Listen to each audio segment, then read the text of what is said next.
ನಮಸ್ಕಾರ. Vishwavani T V special ವಾಹಿನಿಯ ಎಲ್ಲ ವೀಕ್ಷಕ ಬಂಧುಗಳಿಗೆ ನನ್ನ ಪ್ರಣಾಮಗಳು. ನಾನು ಮಂಜುನಾಥ್ ಅಜ್ಜಂಪುರ, ಲೇಖಕ, ಅಂಕಣಕಾರ, ಸಂಪಾದಕ. ಇತಿಹಾಸದ ಬಗ್ಗೆ, ಸಂಸ್ಕೃತಿಯ ಬಗ್ಗೆ, ನಿಜ ಇತಿಹಾಸದ ಬಗ್ಗೆ ಅನೇಕ ಸಂಗತಿಗಳನ್ನು ನಾನು ಈ ನನ್ನ ವಿಡಿಯೋ ಅಂಕಣದಲ್ಲಿ ಹಂಚಿಕೊಳ್ತೀನಿ. ಇವತ್ತು ಜಾರ್ಜ್ ವಾಷಿಂಗ್ಟನ್ ಬಗ್ಗೆ ಕೆಲವು ಮಾತುಗಳನ್ನು, ಕೆಲವು ಸಾಕ್ಷ್ಯಾಧಾರಗಳನ್ನು ನಿಮ್ಮ ಮುಂದೆ ಪ್ರಸ್ತುತಪಡಿಸ್ತೀನಿ. ಯಾರು ಈ ಜಾರ್ಜ್ ವಾಷಿಂಗ್ಟನ್? ಅಮೇರಿಕಾ ದೊಡ್ಡಣ್ಣ ಅಂತ ತನಗೆ ತಾನೇ ಕರ್ಕೊಳ್ಳುತ್ತೆ. ಡಾಲರ್ ಅನ್ನೋಂಥದ್ರ ಮೇಲೇ ಎಲ್ಲ ವ್ಯಾಪಾರಗಳು ನಡೀಬೇಕು ಅಂತ ನಿರೀಕ್ಷೆ ಇದೆ. ಅಂಥ ಅಮೇರಿಕಾದ ಮೊದಲನೇ ಅಧ್ಯಕ್ಷ ಈ ಜಾರ್ಜ್ ವಾಷಿಂಗ್ಟನ್. ನಾವೆಲ್ಲ ಡಾಲರ್ಗಳನ್ನು ಅಂದರೆ ಕರೆನ್ಸಿ ನೋಟುಗಳನ್ನು ನೋಡಿದಾಗ ಗೊತ್ತಾಗುತ್ತೆ, ಅದರಲ್ಲಿ ಜಾರ್ಜ್ ವಾಷಿಂಗ್ಟನ್ ಚಿತ್ರ ಇರುತ್ತೆ. ಕರೆನ್ಸಿ ನೋಟುಗಳ ಮೇಲೆ ಇರೋ ಚಿತ್ರ ಅಂತ ಹೇಳಿದ್ರೆ ಏನು ಏನನ್ಸುತ್ತೆ ನಮಗೆ ಅಂತ ಹೇಳಿದ್ರೆ, ಏನು ಭಾಳ ದೊಡ್ಡ ವ್ಯಕ್ತಿ ಇರಬೇಕು. ಅಂದರೆ ಈ ಜಾರ್ಜ್ ವಾಷಿಂಗ್ಟನ್ ಇದ್ದಿದ್ದು chief commander of allied forces ಅಂತ. ಬ್ರಿಟಿಷರು 106 ವರ್ಷ ಆಳ್ತಾ ಇದ್ದರು. ಅಮೇರಿಕಾ ಒಂದು ವಸಾಹತು ಆಗಿತ್ತು. ಅಲ್ಲಿ ನಮಗೆ ಬ್ರಿಟಿಷರ ಒಂದು ನಿರಂಕುಶ ಅಧಿಕಾರದಿಂದ ಮುಕ್ತಿ ಸಿಗಬೇಕು ಅಂತ ಒಂದು ಹೋರಾಟ ನಡೀತು. ಅವರು ಯುರೋಪ್ನವರೇ, ಇವರು ಯುರೋಪ್ನವರೇ, ಎಲ್ಲ ಸೇರಿ ಕೋಟಿ ಕೋಟಿ ಜನ ಮೂಲ ನಿವಾಸಿಗಳಿಂದ ಅಬಾರಿಜಿನಲ್ಸ್ ಇದ್ದರೆ ಅವರನ್ನು ಕೊಂದು ಹಾಕಿದ್ರು. ಆಮೇಲೆ ಉಳಿದ ಇದರಲ್ಲಿ ಅವರ ಕಿತ್ತಾಟ ಇತ್ತು. ಆ ಚೀಫ್ ಕಮಾಂಡರ್ ಜಾರ್ಜ್ ವಾಷಿಂಗ್ಟನ್ ಹೆಸರಲ್ಲಿ ಇವತ್ತು ರಸ್ತೆಗಳನ್ನು ನೋಡಬಹುದು. ಅಮೇರಿಕಾ ಅಂದರೆ USA ಅಂತ ಏನು ಹೇಳ್ತೀವಿ, ಯುನೈಟೆಡ್ ಸ್ಟೇಟ್ಸ್ ಆಫ್ ಅಮೇರಿಕಾ, ಅದರ ರಾಜಧಾನಿ ಹೆಸರು ವಾಷಿಂಗ್ಟನ್ನೇ. ಒಂದು ರಾಜ್ಯದ ಹೆಸರು ವಾಷಿಂಗ್ಟನ್ ಹೆಸರಲ್ಲಿದೆ. ಏನೋ ಮಹಾತ್ಮ ಹಾಗೆ ಅಂತ.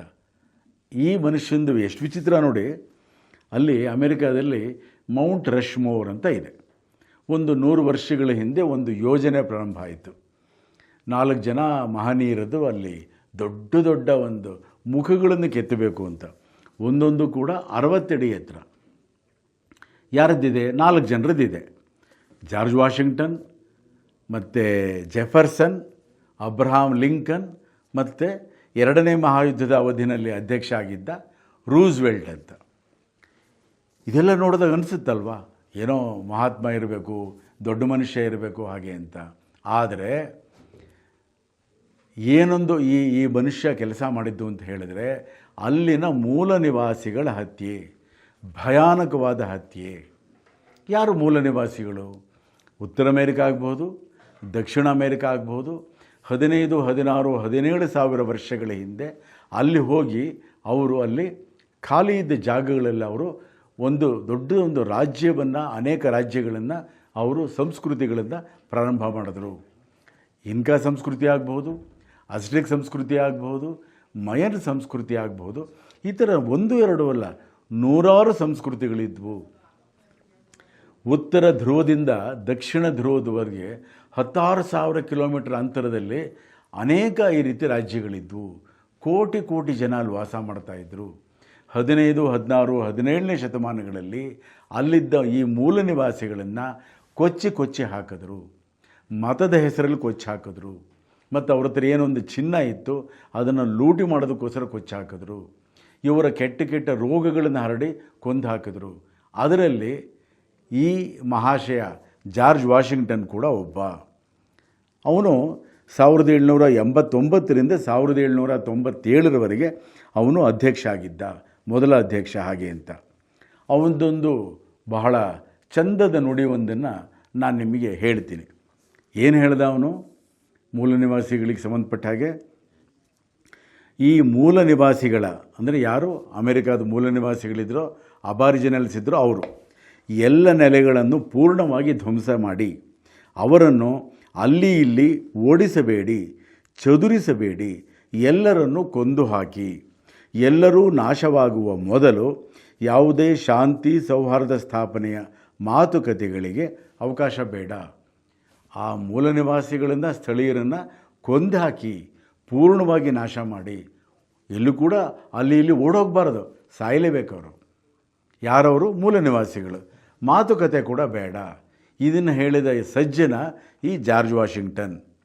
ಈ ಇಂಡಿಯನ್ನರು ಅಂತ ಹೇಳಿದರೆ ಅವರು ಕೊಲಂಬಸ್ ಥರದವರು ಭಾರತವನ್ನು ಹುಡುಕೊಂಡು ಹೋದರು, ಇಂಡಿಯಾ ಹುಡುಕೊಂಡು ಹೋದರು. ಹಾಗಾಗಿ ನೂರಾರು ವರ್ಷಗಳ ಅನೇಕ ದಾಖಲೆಗಳಲ್ಲಿ ಅಲ್ಲಿನ ಮೂಲ ನಿವಾಸಿಗಳನ್ನು ಇಂಡಿಯನ್ಸ್ ಅಂತಲೇ ಕರೀತಾರೆ. ಇವನು ಹೇಳಿರೋದು ನೋಡಿ, ಜಾರ್ಜ್ ವಾಷಿಂಗ್ಟನ್, ಈ ಇಂಡಿಯನ್ನರಿಗೂ ಕಾಡು ಮೃಗಗಳಿಗೂ ವ್ಯತ್ಯಾಸವಿಲ್ಲ. ಒಬ್ಬರೂ ಇಲ್ಲದಂತೆ ಎಲ್ಲರನ್ನೂ ಕತ್ತರಿಸಿ ಹಾಕಿ ಯಾರೂ ಉಳಿಯಬಾರದು. ಅವರನ್ನೆಲ್ಲ ಪೂರ್ತಿ ಧ್ವಂಸ ಮಾಡಬೇಕಾದ ಯುದ್ಧ ಇದು. ಯಾವಾಗ ಹೇಳ್ದ ಇದನ್ನು? 18ನೇ ಶತಮಾನದಲ್ಲಿ ಹೇಳ್ದ. ಅವನ ಉದ್ದೇಶ ಏನಿತ್ತು? ಅಲ್ಲಿನ ಮೂಲ ನಿವಾಸಿಗಳನ್ನು ನಾಶ ಮಾಡುವಂಥದ್ದೇ ಅವನ ಉದ್ದೇಶ ಆಗಿತ್ತು. ಈ ಸಂಗತಿಗಳನ್ನು ಓದಿದ್ರೆ ನೋಡಿದ್ರೆ ಭಾಳ ಸಂಕಟ ಆಗುತ್ತೆ. ಏನಪ್ಪ, ನೋಟುಗಳ ಮೇಲೆ, ಕರೆನ್ಸಿ ನೋಟುಗಳ ಮೇಲಿದ್ದಾರೆ, ಹೆಸರುಗಳಿದೆ, ಮೌಂಟ್ ರಶ್ಮೋರಲ್ಲಿ ದೊಡ್ಡ ಒಂದು ಮುಖದ ಒಂದು ಕೆತ್ತನೆ ಮಾಡಿದ್ದಾರೆ. ಇವ್ರು ಮಾಡಿದ್ದೆಲ್ಲ ಏನು ಅಂತ.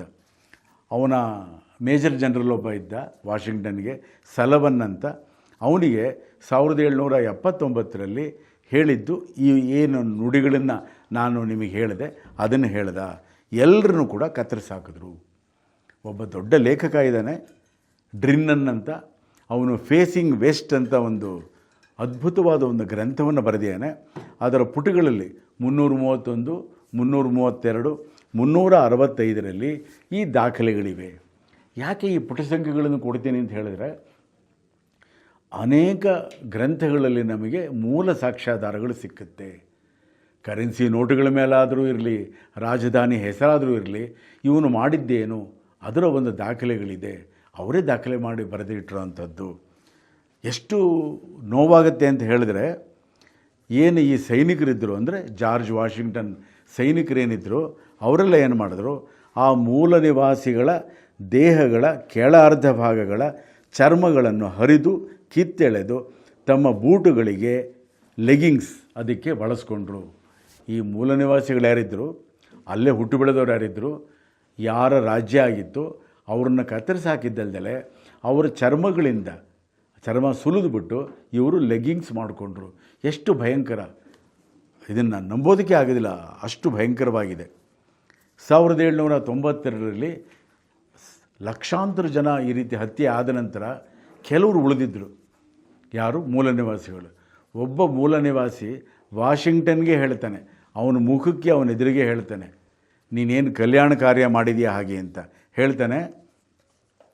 ವಾಷಿಂಗ್ಟನ್, ನಿನ್ನ ಹೆಸರು ಹೇಳಿದ್ರೆ ಸಾಕು ನಮ್ಮ ಹೆಂಗಸರ ಮುಖ ಬಿಳಿಸಿಕೊಳ್ಳುತ್ತದೆ. ಅಂದರೆ ಮೂಲ ನಿವಾಸಿಗಳವರೆಲ್ಲ, ನಮ್ಮ ಕಂದಮ್ಮಗಳು ಹೆದರಿ ತಮ್ಮ ತಾಯಿಯರ ಕುತ್ತಿಗೆಗೆ ಜೋತು ಬೀಳುತ್ತವೆ. ನಿನ್ನನ್ನು ವಿಧ್ವಂಸಕ ಎಂದೇ ನಮ್ಮಲ್ಲಿ ಕರೆಯುತ್ತಾರೆ. ಹೆಸರು ಹೇಳಿದ್ರೆ ಸಾಕು ಹೆಂಗಸರು ಮಕ್ಕಳು ಅಂಥ ನೀಚ, ಅಂಥ ಹಂತಕ ಈ ಜಾರ್ಜ್ ವಾಷಿಂಗ್ಟನ್. ಇದು ಕೂಡ ಅಂಥನಿ ವಾಲಿಸ್ ಅಂತ ಒಬ್ಬ ಲೇಖಕ the death and rebirth of Seneca ಅಂತ ಈ ಒಂದು ಕೃತಿ 1970ರಲ್ಲಿ ಇದು ಅಚ್ಚಾಗಿದೆ.